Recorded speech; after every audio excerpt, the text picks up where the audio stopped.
Hello everyone, dear friends. Today we'll talk about the colors that appear in a state of contemplation, in our dreams or meditation. It all depends on practice. The question is asked by Avantika 108, so I'm reading. Tell us about the golden light. It is often mentioned by many. What's the difference between light blue, golden, white and violet light? I know people who prefer to observe the violet light and, what's more, it is also their favorite color. Let's start with the last part of the question. A person chooses a favorite color in accordance with his karma. Have you noticed, many people now prefer to wear black clothes, black shoes. This indicates that a person's karma is extremely unfavorable. When a person loves the black color, this indicates the presence of karma from the lower worlds, in particular karma of hells, in his destiny. Such people are most often angry, irritable and have a short life, prefer to eat more meat products, and so on.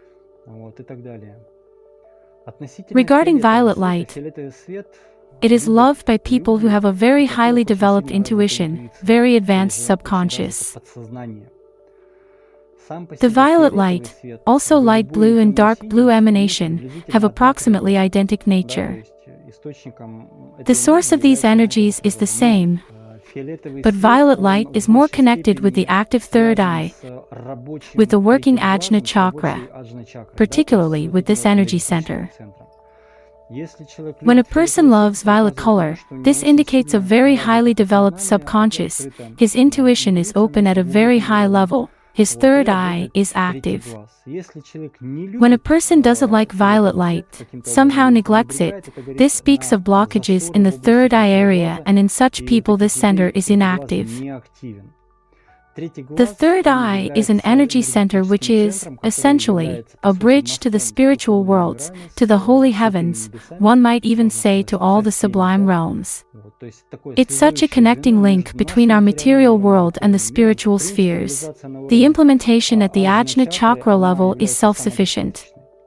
If you have opened the third eye, then you will be able to realize all other types of perfections, like to open particularly some energy centers, such as the Muladhara chakra, or you will also be able to awaken the Kundalini energy. Such is the greatness of the third eye area. But if you awaken only the Kundalini energy, then realizing the abilities of other energy centers will all depend, to a greater extent, on diligence, and most often the awakening of only this energy is not a definite reason to consider that the practice has already ended. This may only be the beginning. At the same time, ajna chakra has a more regal position, a more elevated state. When a person loves the violet light, such one has a very calm mind. If his third eye works, then he has very gentle thinking. It's not aggressive and not fussy, it's quiet. He most often can calm the mind and can stop thinking for a while. This is as an example. The next color is gold. In the universe, the golden light is associated exclusively with the energies of the goddess Lakshmi. There does not exist such a spiritual world which would be totally consisted of golden light. This light is always partially present in the worlds of Narayana. These two energies are interconnected. Where there is a golden light, there is always a blue light of Sri Narayana. Where there is Sri Narayana, there will always be a golden light. As far I understand, a question may arise regarding the situation when the goddess Lakshmi became proud of her beauty. This story is known mostly in the south of India. She was proud of her beauty and stopped reciprocating Venkateshvara. He cursed her and she became ugly. She lost all her beauty, all her virtues, all her divine qualities. Yes, Goddess Lakshmi often fails the test and, to put it mildly, receives slaps for it. Can you imagine how badly does she make mistakes in order to run into Narayana's curses? She tries hard for it. Don't think that I'm somehow characterizing Lakshmi too harshly. But, pardon me, when the goddess deliberately runs into troubles, that receives a curse from her husband, who is the Supreme Personality of the Lord. Well, this is on the edge. When goddess Lakshmi comes to earth, she often loses position. Despite this, she is viewed as the higher goddess in the universe, and in some scriptures the whole creation is considered to consist of two energies, of Sri Narayana and Sri Lakshmi. Moreover, Sri Lakshmi manifests itself in the appearance of all women, Sri Narayana manifests in the appearance of all men. This is a kind of spiritual game. That's why if you see a golden light, most likely you have the blessing of the goddess Lakshmi from past incarnations or even from this lifetime. If the golden light looks defiled, it means you see also the energy of the goddess Lakshmi, but quite possibly she fell to the earth. Here again she got probably in touch with some spirits. The following question: what's the difference between light blue, golden, white and violet light? Light blue emanation is inherent exclusively to the worlds of Narayana. In the same worlds there is also present the golden light.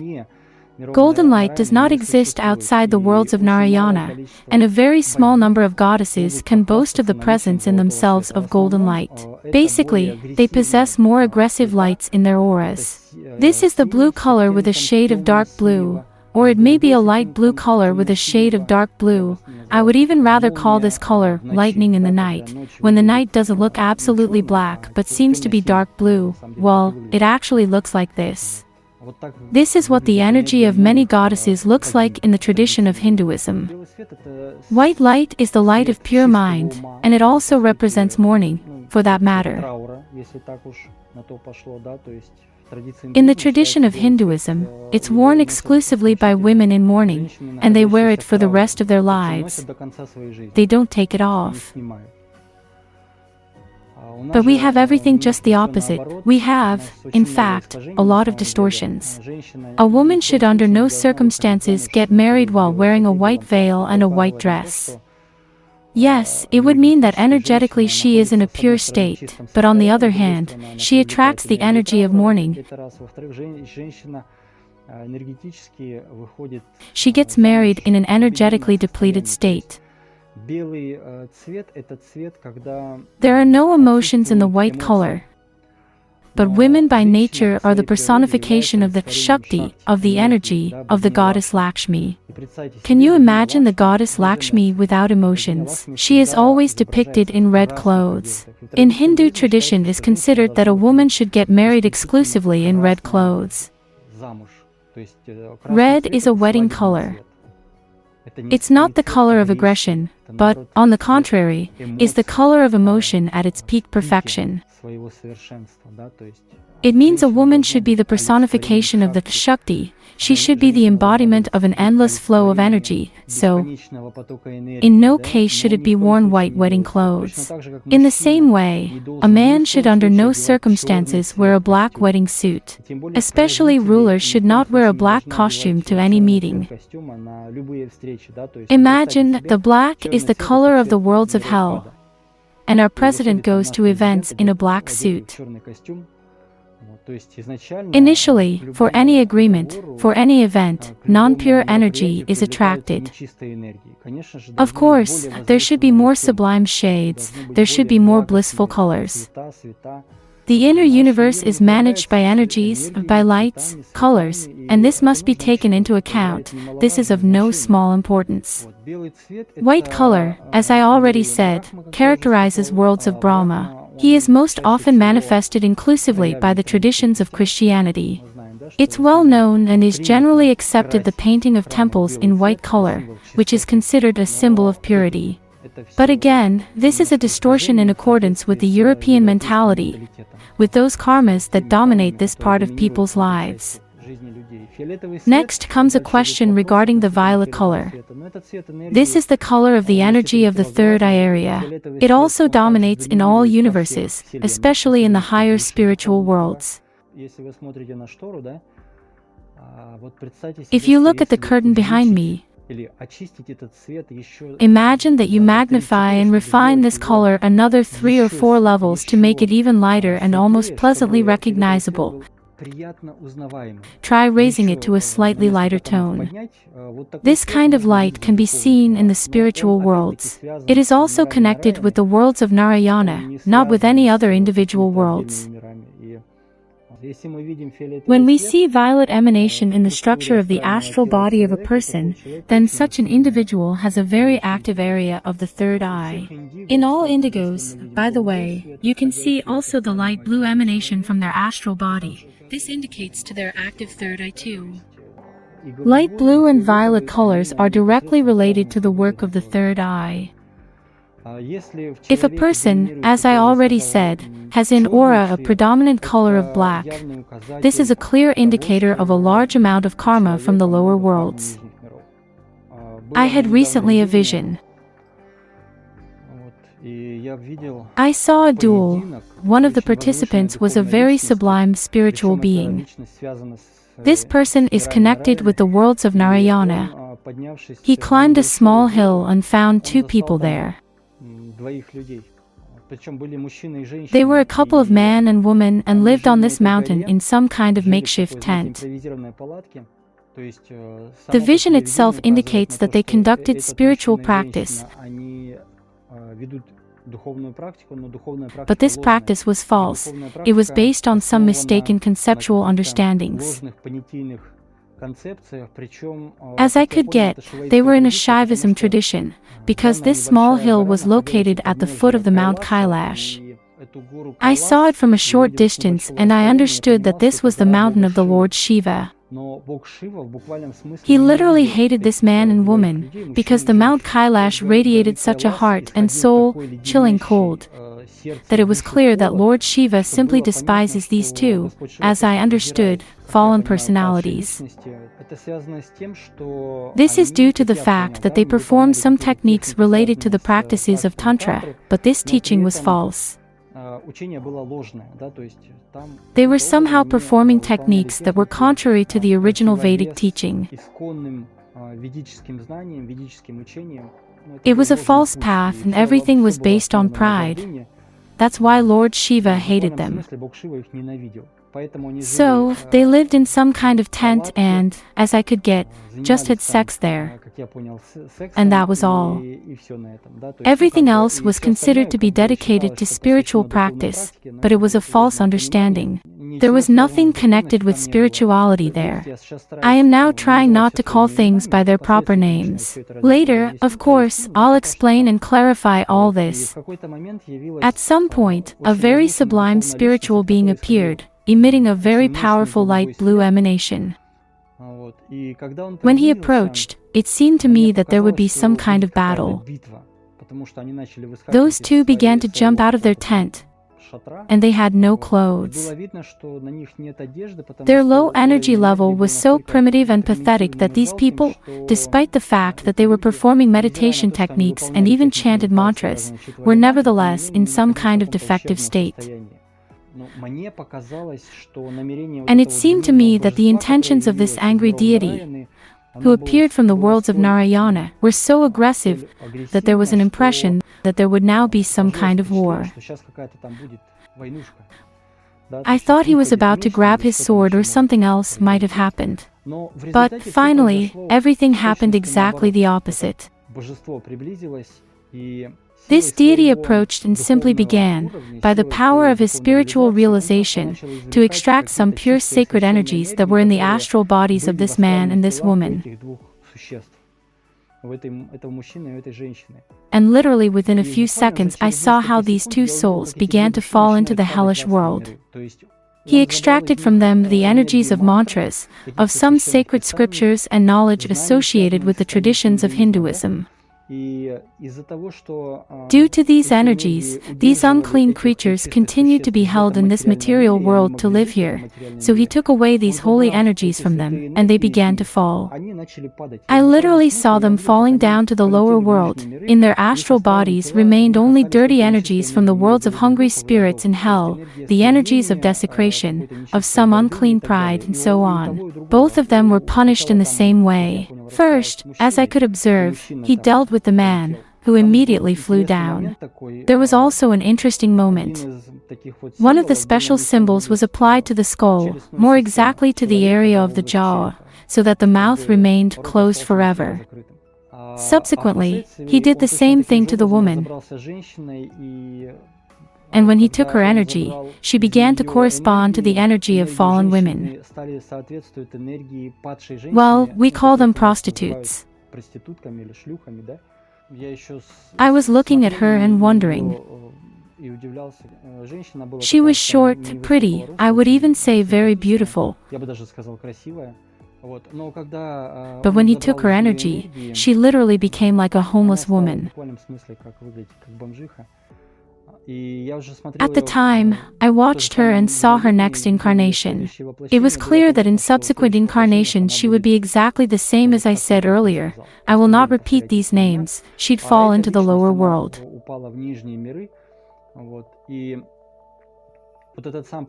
So the black color that I saw in them was a sign that in their souls was present the karma of the lower worlds, karma of hell. There was also an interesting point. It didn't matter how long they read mantras, performed meditation, what was their level of awareness, it wasn't important at all. When the level of sinful activity is so high that spiritual beings come to stop our inadequate state, then, well, something like this. Black color corresponds to the black tone, and this color is associated with the Muladhara chakra and with the activity of the physical body. Everything that is connected with the work of the physical body is deposited as information in the coccyx area. That's why it might become quite dirty, even black. In a clean state, the energies of this center look red. The earth element in a pure state looks red. You can also see there the deity Ganesha. In its irreproachable state, the awakened earthly element looks like golden light. The Kundalini energy is seen in the coccyx area in this form. It flows up the spine, not through the right or left channel, but through the central one. When in someone predominates orange light, this indicates a very pure energy of the Svadhisthana chakra. Such a person values family relationships. He is prone to procreation and likes to have a lot of children. But this is due only to the pure Svadhisthana chakra.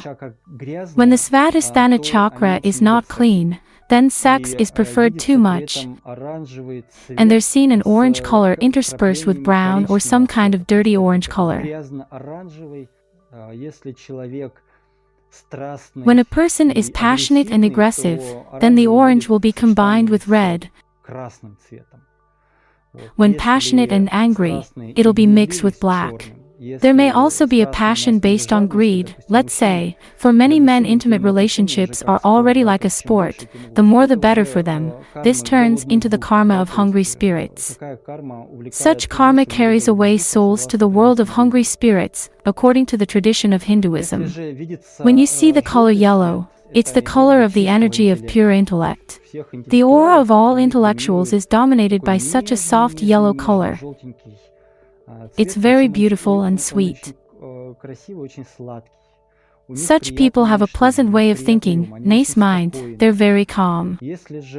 When someone has a developed, strong intellect, but at the same time there are some deviations associated with pride, greed, anger, passion, and so on, then impurities appear.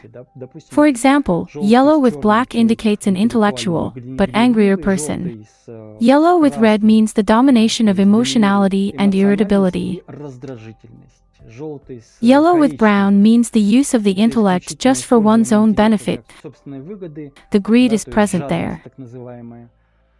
Yellow with green, respectively, shows to the greed associated with the material world.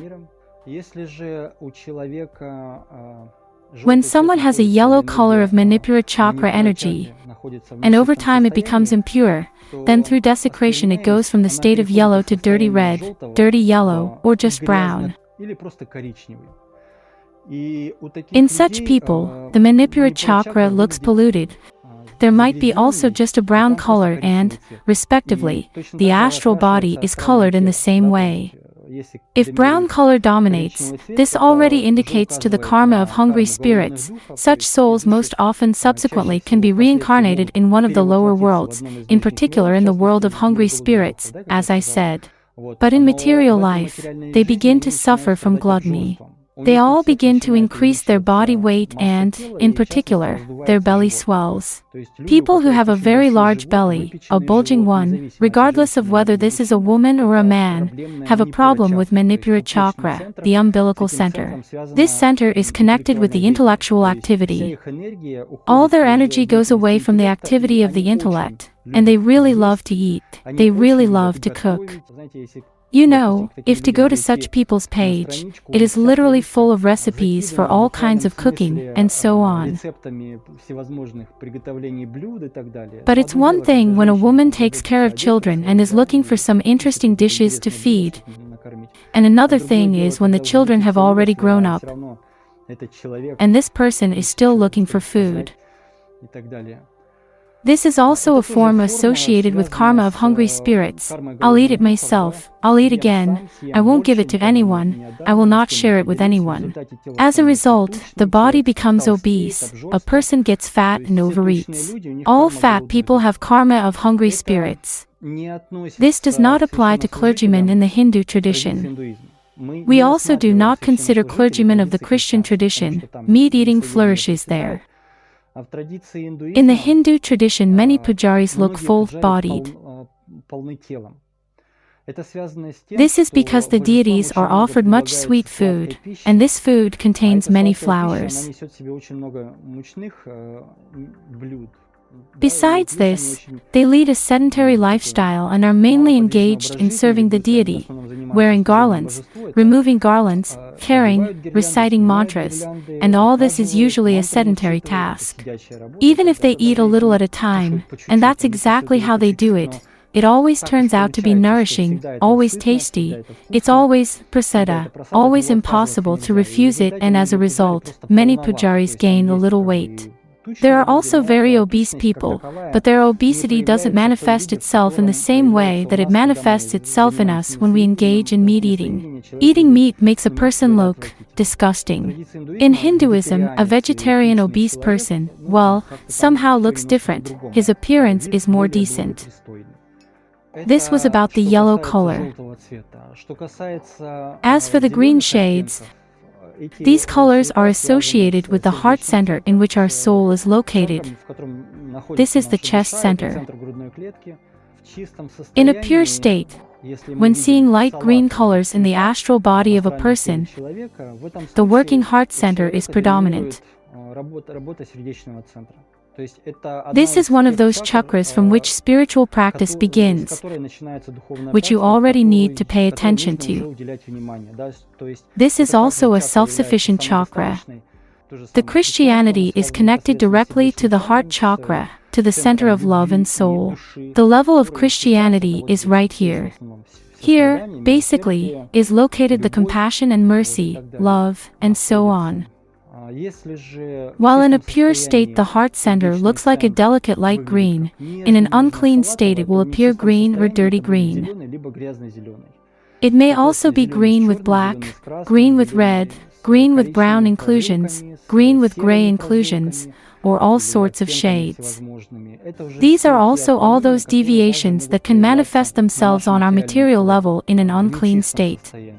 If the Manipura chakra doesn't have such a sunny bright yellow light, but owns a dirty yellow, red-yellow, yellow-brown color, this indicates that the chakra is closed. When we see a simple green light, then the anahata is already closed. If we see a soft green light, then anahata works. When it's closed, you can even see it getting crushed. I'm comparing roughly, of course, there is no crush there. It's still an energy structure, but this is approximately what it looks like. When we see, let's say, a dirty red color in the coccyx, then this also means that Muladhara chakra is closed and is in a sleeping state. Accordingly, if Svadhisthana chakra is not orange but any other color, then it is also closed, and this is a problem. Creativity, human development, and all kinds of cravings for the arts depend mainly on the activity of this chakra. It needs to be taken care of very carefully because human progress depends on it in many senses. All people of the arts are connected with Svadhisthana chakra. If we have an abundance of relations with the impure energies of other people, then this center suffers first of all. As a result, the energy level sags, the craving for the arts disappears, we become, well, like everyone else, a mediocre person. So, intimate relationships need to be extremely picky. There should be no irresponsibility in this direction. At the level of the throat center is situated our ego. It's known that the sense of self, the feeling of one's own pride is located in this energy center. In our self-identification, we are located here, at the base of the neck. When we speak, I, this is mine, we are saying it from this position. When we speak spontaneously, intuitively, then it comes from here. When we're in the state of greed, then our thinking is 2 chakras lower, at the base of the neck. We also see here a light blue color, but it doesn't glow, it's sky color. Here may also dominate a shade of silvery color, very thin one, barely noticeable. Why is this so? It's because the element of ether is located here. The ether penetrates everywhere in all elements. The element of fire, water, earth does not mix with each other, but the ether is found in all of them. It owns such a feature. But nevertheless, even if it's found in all aspects, it cannot be found in the spiritual worlds. It stays at the last frontier before the spiritual worlds, associated with our pride. We know that all military insignia are located at the shoulder level. Why so, dear friends? It's because this is where their self-identification from the ego perspective comes into play. I'm a police major. I'm a colonel. I'm a major general. I'm a lieutenant. And so on. All the insignia begins here. The symbols located above the visor of the kshatriya symbolize the direction of consciousness. These symbols, if you can read them and understand what they mean, always carry a certain meaning. And the last color, the last chakra that we haven't figured out yet is the Sahasrara chakra. Its color is white. This chakra looks like a lotus with 1,000 petals. Imagine a lotus that is constantly opening, thousands of its petals are unfolding, each of them carries certain information, and it's situated right here, on the top of your head.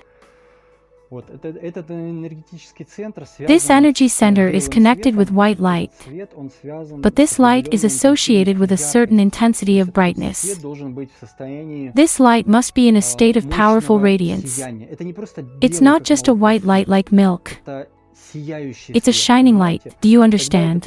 Only in this case does it awaken, but there is a certain specificity there. When we see just simple white light, similar to milk, this indicates the purity of person's thoughts. Such one is a very pure person, a very wise person, he is a highly moral person. He doesn't allow himself unnecessary emotions, he doesn't allow stupid thoughts, and so on.